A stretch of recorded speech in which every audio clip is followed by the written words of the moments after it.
Oi, boa noite. A gente está aqui na página da Unifesp. Eu sou Fábio Venturini, presidente da Associação dos Docentes da Universidade Federal de São Paulo. Estou aqui hoje conversando com meu amigo, companheiro do campus de Guarulhos, professor Luiz Felipe Silvério Lima. Boa noite, Fábio, boa noite, quem estiver nos ouvindo, vivendo, na verdade, né?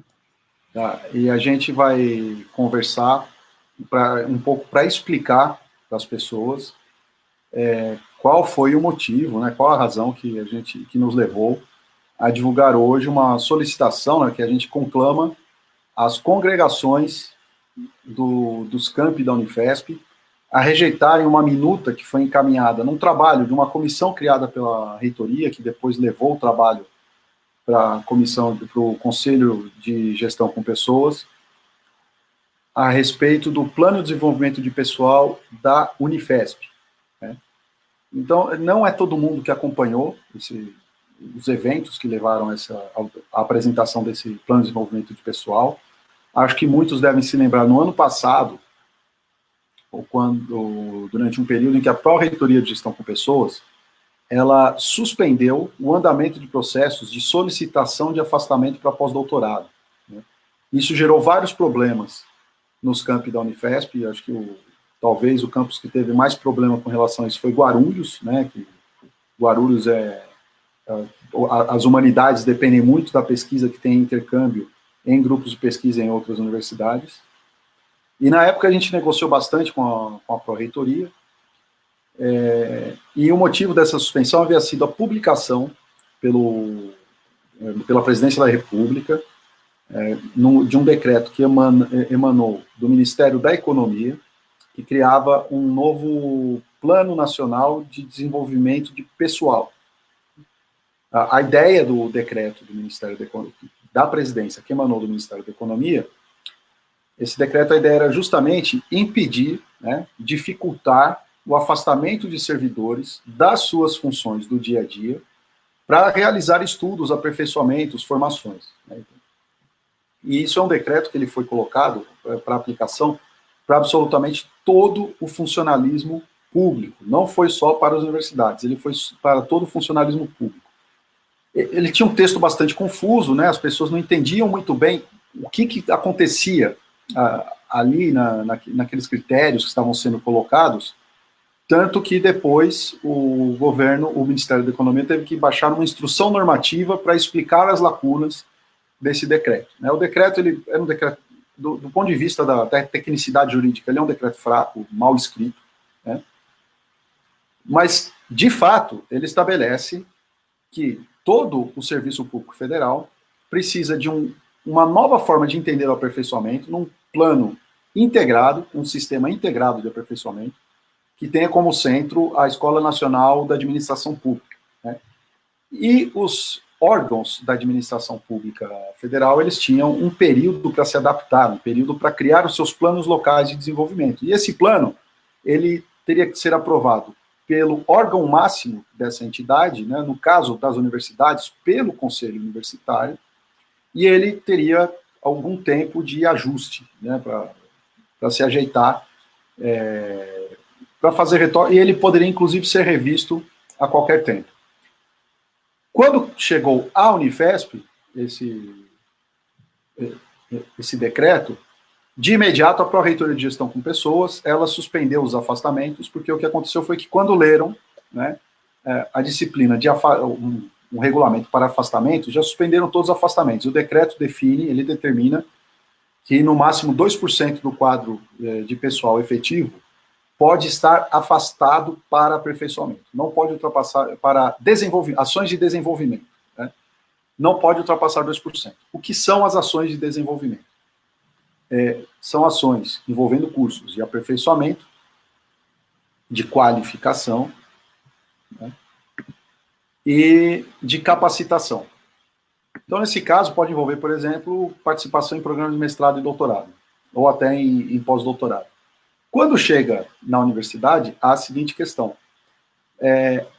O afastamento de um professor para participação num programa de pós-graduação em outra instituição é uma participação de pesquisa. Então, quando a gente vai participar, por exemplo, aquilo que a gente chama de pós-doutorado, né? Quando a gente vai para um pós-doutorado em outra instituição, a gente está vinculado a um programa de pós-graduação, a um departamento, a um programa de pós-doutorado, mas, de fato, nós estamos lá fazendo a pesquisa que é ligada ao nosso grupo, à nossa linha, na nossa própria universidade. É diferente de qualquer outra atividade. O decreto prevê que você tem que, a pessoa tem que entrar num cadastro centralizado a partir de 30 dias. Imagina a seguinte situação, o professor tem que fazer uma série de ensaios num laboratório que exista numa outra universidade. Ele vai passar 1 mês, 2 meses nesse laboratório fazendo uma série de ensaios. Ele tem que se cadastrar, pela proposta da reitoria, tem que se cadastrar num sistema de aperfeiçoamento. É como se ele estivesse se afastando para fazer um curso. Né?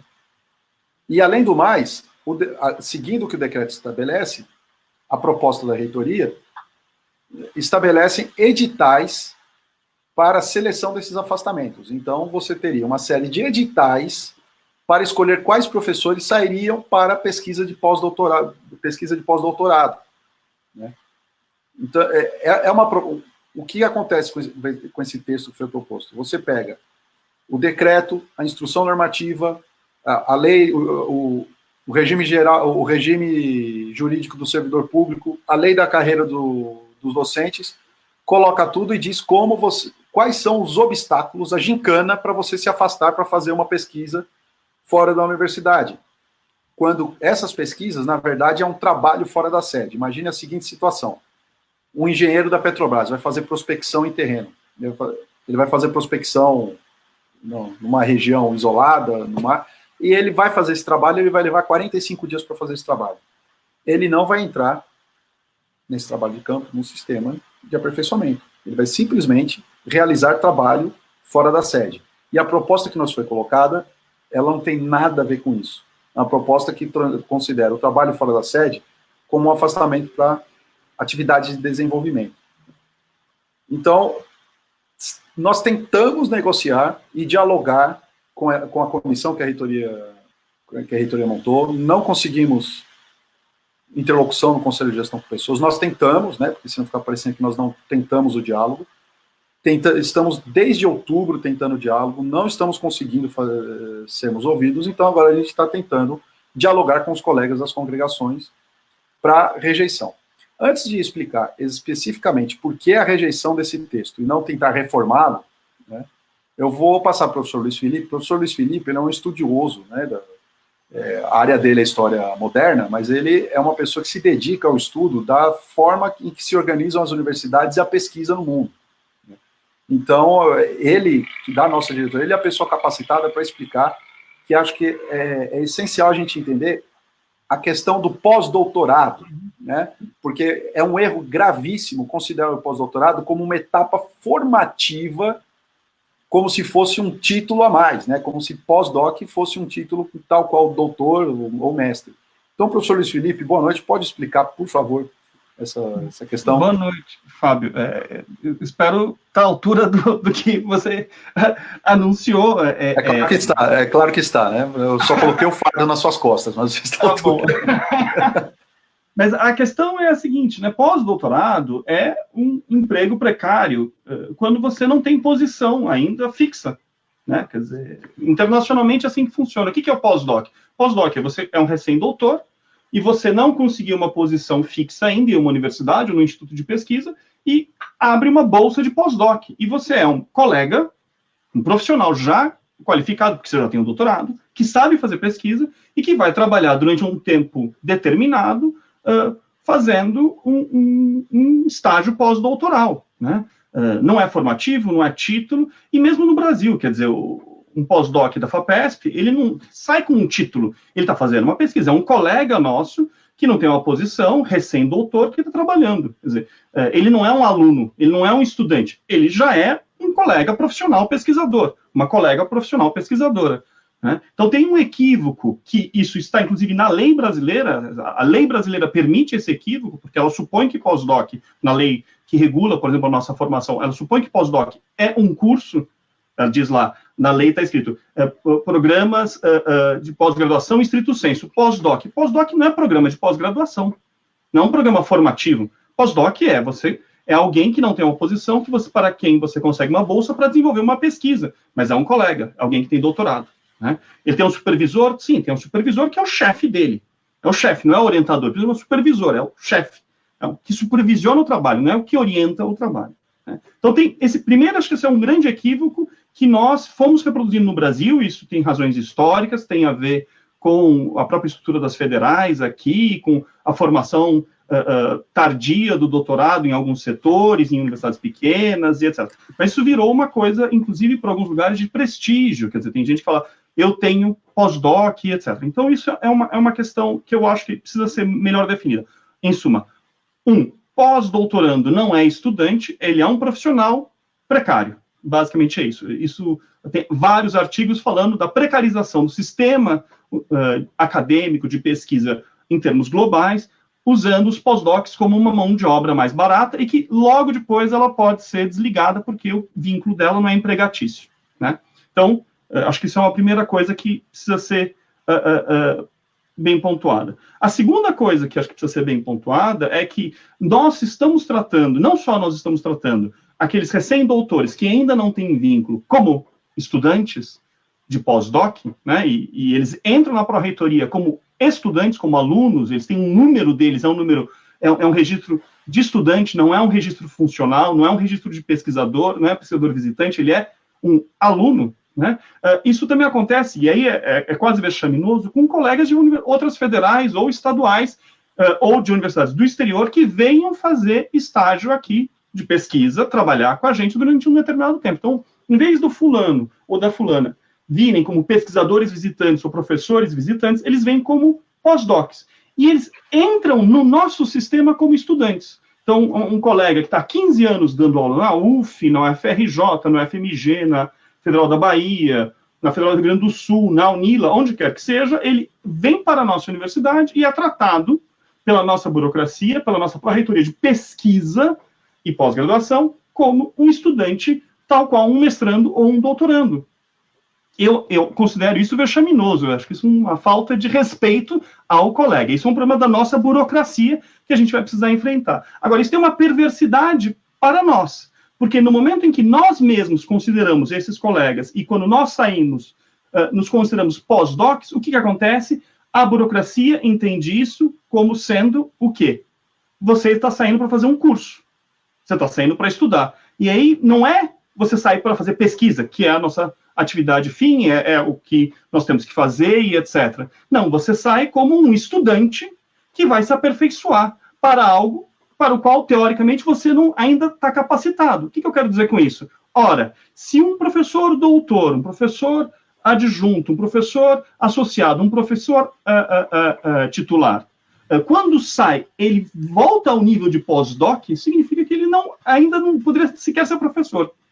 Porque ele volta a um estatuto considerado pela universidade como de estudante. Né? Então, eu acho que nós temos aqui um problema seríssimo a ser enfrentado num nível mais institucional mesmo, que precisamos requalificar o que é pós-doc. Né? Então, pensar exatamente o que é isso. Né? Pós-doc não é título. Em nenhum lugar do mundo, pós-doc é título. Isso é uma coisa que nós criamos aqui no Brasil por conta da carreira das federais.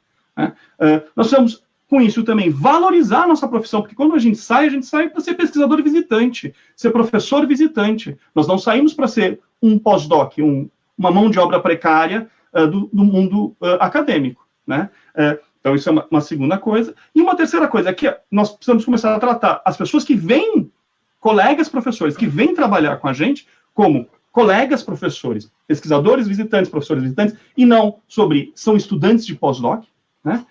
E a quarta coisa, que essa é a que tem a ver, que é um resultante muito grave do que a gente está vendo agora, é que, por conta dessa política do governo federal, que, infelizmente, não tem sido devidamente rechaçada pelas instituições, como, na minha leitura, deveriam estar sendo rechaçada, nós vamos transformar as nossas saídas de pesquisa, que são necessárias, essenciais, em muitas áreas, na minha área, os arquivos estão fora, as bibliotecas estão fora, os centros de pesquisa estão fora, eu preciso viajar para fazer pesquisa, os arquivos com os quais eu trabalho não existem no Brasil, eu tenho que ir para fora, né?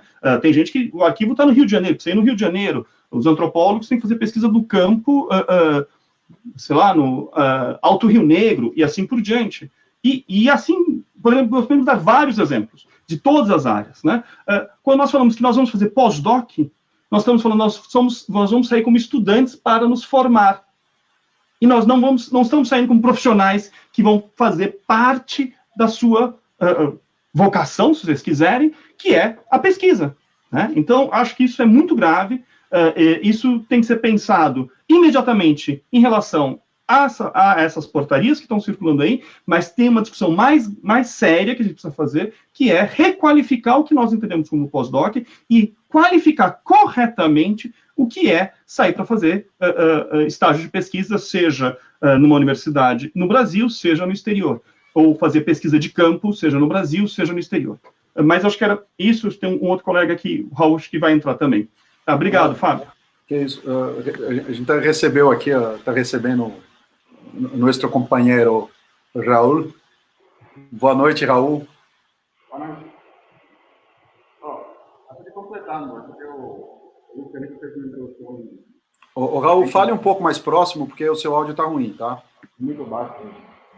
Queria completar mais ou menos o que o Luiz Felipe colocou, e é que vem é uma questão já de um trânsito, porque a gente se forma como doutor, e o próprio sistema não enxerga que a gente se formou como doutor.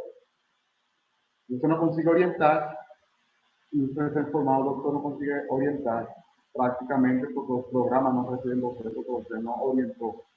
Você não ficou embaixo da tutela do outro professor, com mais tempo de casa, orientando para você formar. E na linha do que o Felipe acabou de falar, também é outra precariedade do nosso sistema de pós-graduação, que vai ao encontro, por exemplo, da livre docência. A livre docência, eu assisti uma palestra na USP, na qual é uma cópia do sistema alemão, onde a livre docência também era para os recém-doutores que estava começando a transitar na vida acadêmica e até ele receber, inclusive, apoio e todo para começar a orientar, e depois teria que enfrentar uma banca para ser liberado totalmente para uma orientação. Esse é a livre docência.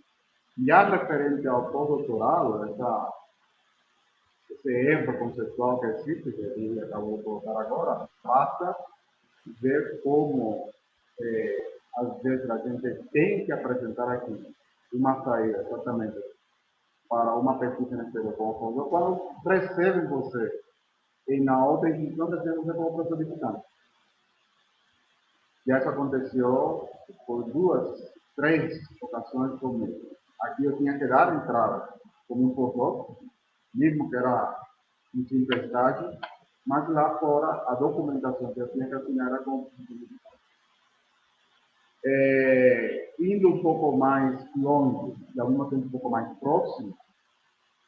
Se você pega, inclusive, editais do próprio CNPq, da própria FAPESP, ninguém está vindo como professor. Já tem uma categoria de docente, já está vindo como professor visitante. Então, a gente tem essa necessidade de tratar nossos colegas também como professores visitante. Embora, inclusive, o próprio sistema tenha essa categoria já descrita. Mas a gente não trabalha com essa, e por isso são avanços normativos dessa natureza que complicam um pouco. Bom, amanhã, para dar um exemplo, amanhã eu tenho uma reunião do que eu chamo do meu pós-doc lá na USP. Só que nessa reunião a gente vai ter uma etapa, a gente vai debater um texto e vai ter um período em que os professores vão falar sobre esse texto. Não são os estudantes. E eu estou no rol desses professores. Mas eu não sou professor da USP. Eu sou um professor da Unifesp que está fazendo uma pesquisa num departamento da USP, junto com professores da USP. Entendeu? Então, e tem uma supervisão, né? Tem o chefe, que inclusive fez a escala de quem vai falar, que é um dos líderes do laboratório. Mas isso não é um trabalho de estudante, em que pese o registro ser de estudante, receber a carteirinha de estudante para acessar a biblioteca como estudante. Né? A proposta da reitoria, ela tem, inclusive, né, uma situação, ela tem uma situação que me parece muito grave, que foi detectada pelos colegas de Guarulhos, que é a seguinte: o afastamento para pesquisa pós-doc, ele está colocado como, ele só é viabilizado nessa minuta, pesquisa para o exterior. Alguém que pesquisa em arquivo no Rio de Janeiro, não pode. Não pode, porque só pode se for para o exterior. Né? Então, é uma situação bastante complicada, e aí vem, imagina, o cara precisa pesquisar e não vai. Né? Eu tenho um colega de departamento que ele pesquisa populações ribeirinhas. Ele vai pesquisar no norte, lá no norte do país. Ele vai pesquisar uma população ribeirinha no Pará. Ele tem que passar 6 meses, 1 ano. Aí lá no Pará, ele seria registrado como pós-doutorado, ele não poderia, porque é no Pará, não é no exterior. Então, agora, a questão é, por que não reformar, não propor alterações, em vez de sugerir, como nós sugerimos, nós estamos conclamando as congregações que rejeitem esse texto. Tá? Uma coisa que a gente conversou algumas vezes aqui, hoje a gente teve reunião de diretoria, a gente conversou bastante. A impressão que dá é que quando esse texto chega o decreto 9.991 chega, independente do que a gente tenha a dizer sobre o governo Bolsonaro e a sua incapacidade de produzir um decreto bem feito. Tá? Mas quando ele chega na Pró-Reitoria de Gestão com Pessoas, está lá falando de afastamentos para ações de desenvolvimento de pessoal permanente. A impressão que a gente tem é que a Pró-Reitoria só leu a palavra afastamentos, não leu que é afastamento para atividade de desenvolvimento. E ela imediatamente colou a pesquisa fora da sede, porque nesse entendimento que o Luiz Felipe colocou, que como pós-doutorado é um curso fora da universidade, ela colou isso, né, pegou automaticamente o pós-doutorado é isso. E fez uma junção de dispositivos jurídicos, tem pedaços que são cópias do decreto, outro pedaço é cópia da Lei 8.112. Ela pega e junta esses pedaços das leis para mostrar como que a lei vai ser aplicada na Unifesp para todo mundo, em todas as carreiras, e as carreiras são diferentes. Então, quando chega para uma carreira de técnico, nós não temos condições de analisar se foi adequado ou não. Mas para a carreira docente, ele simplesmente viabiliza um dos elementos que é o tripé da nossa carreira, que é a pesquisa. E é aquele pelo qual nós somos mais cobrados. Nós somos cobrados pela internacionalização, participação em laboratórios, em outros países. Então, e ainda mais ele cria, seguindo o decreto, a figura do edital para selecionar quem pode e não pode sair. E aí, no ano passado, se discutiu colocar um número de vagas de afastamento por campus, o que daria menos de 2 vagas, 1 ponto alguma coisa vaga por campus. Imagina, tem um departamento que tenha 2, 3 professores, um departamento de sociais em Guarulhos, que tem lá antropologia. Como que você faz com antropólogo? Você pode afastar só um de campus por vez. Né? Então, é impossível, tá, este texto ser reformado. Nós, inclusive, colocamos algumas sugestões, né? Porque não é só falar mal. Né? A gente colocou... um plano de desenvolvimento de pessoas. O que tem um plano de desenvolvimento de pessoas? Tá? Você vai fazer esse plano a partir de objetivos estratégicos da instituição. E a nossa instituição tem objetivos estratégicos que são debatidos de tempos em tempos no PDI. Tá? Então, esse plano ele não resgata nenhum objetivo do PDI. Tá? Não tem um objetivo do PDI esclarecido. Olha, esses são os objetivos da instituição, é atrás deles que nós vamos. A partir desses objetivos, você vai ver qual tipo de pessoal que você tem, né? O que você precisa de pessoal e o que você precisa que esse pessoal tenha de capacitação. Aí você articula com essas necessidades e fala, olha, o nosso plano de desenvolvimento pessoal precisa de professores que tenham tais competências. Imagine que nesse período que a gente está vivendo, esse período especial do distanciamento social, a gente tem uma quantidade grande de professores que não têm as habilidades técnicas e tecnológicas para trabalhar o ensino remoto, que é uma necessidade desse momento. Então, você pode, no seu plano de desenvolvimento pessoal, fazer um plano, olha, nós vamos pegar tantos professores, eles vão ficar tanto tempo, tantas semanas afastados das suas funções, para se qualificar no ensino remoto, servir como fator multiplicador nos campi. Você põe no seu plano de desenvolvimento porque você tem um objetivo, tem uma finalidade, uma razão de existir. Tá?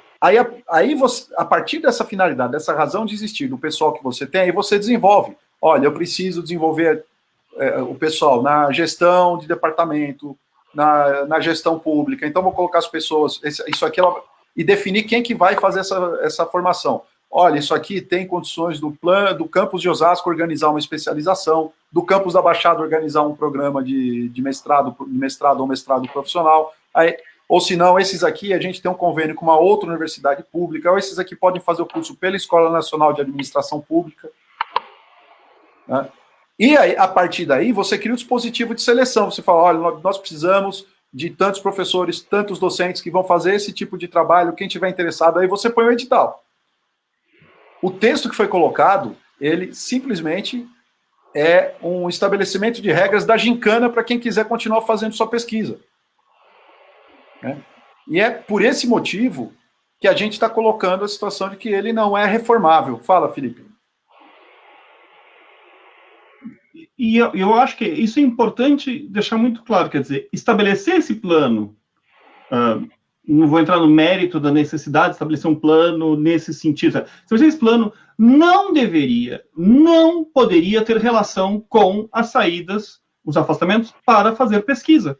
Tem que ser tratado como coisas diferentes. Quer dizer, uma coisa é, você tem um plano de desenvolvimento pessoal, no qual você vai ver quais são os gargalos da instituição que precisam ser resolvidos, em termos da formação e etc. O exemplo que você deu, por exemplo, de conseguir trabalhar com educação e atividades pedagógicas remotas. Então, temos esse daqui. Então, precisamos qualificar essas pessoas. Supondo que se identifique isso. Então, vamos qualificar essas pessoas. Isso não tem absolutamente nada a ver, por exemplo, com alguém resolver fazer uma pesquisa sobre educação remota na Open University em Londres, ou na Universidade Aberta em Lisboa, ou em qualquer outro lugar que seja, ou ir para a Federal de Santa Catarina, Pernambuco, que eles têm um bom centro sobre isso. Quer dizer, não tem nada a ver, porque uma coisa é pesquisa, que é atividade nossa, fim, vocação, na verdade, pensar nesse sentido. Quer dizer, e que não pode ser confundida com capacitação profissional, com curso, com formação, que é para aprimoramento daquele profissional, daquele técnico, daquele docente, para contribuir mais para o funcionamento da instituição. Aqui, se nós não fazemos pesquisa, nós perdemos o nosso sentido como universidade, inclusive, né? Pensando no tripé que nos constitui. Quer dizer, então, é um contrassenso. Né? Então, quer dizer, nós ainda estamos dizendo, olha, precisamos elaborar isso melhor. Aqui estão as sugestões. Tem 4 pontos que nós achamos que deveriam ser seguidos, mas não dá para misturar as coisas. Afastamento para pesquisa é afastamento para pesquisa. Não é aperfeiçoamento pessoal. Perfeito. Capacitação profissional. Perfeito. Raul, quer complementar? Não, acho que já está parecido.